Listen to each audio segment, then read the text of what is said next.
Oj, Tamara tu. Dajmo se danes pogovoriti o najpogostejših napakah, ki jih delamo na prvem zmenku. Prva napaka je, da prehitro začnemo govoriti o familiji. Saj familija je ful pomemben del tebe, ampak na prvem zmenku se osredotoči nase in na osebo, ki sedi tebi nasproti. Torej, govori o sebi, o svoji službi, o svojih hobijih, o tem, kako preživljaš prosti čas. Kakšne filme gledaš, serije, Netflix, YouTube, karkoli, samo družinski pogovori naj počakajo na drugi, tretji, četrti, peti zmenek. In pa seveda osredotoči se tudi na osebo, ki sedi tebi nasproti. Njo sprašuj, kako ona preživlja prosti čas, kaj rada počne, kaj jo veseli.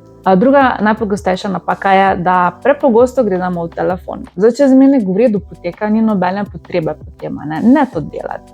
Tudi če si majčkeno bolj sramežljiv, pa se s tem nekako hočeš na nek način skriti, potrudi se, da tega ne delaš.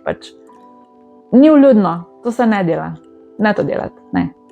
Tretja napaka je, da se pred zmenkom, malo odvisno kakšen tip zmenka je, če gresta na večerjo ali nekaj pojesti, ali pač sem pijačka ali nekaj, ampak napaka je ta, da se pred zmenkom ful preveč naješ ali pa naješ stvari, ki niso blagodejne za prebavo, dajmo tako reči. Tako da ne pred dejtom jesti prebranca. Ne, to ni dobra ideja.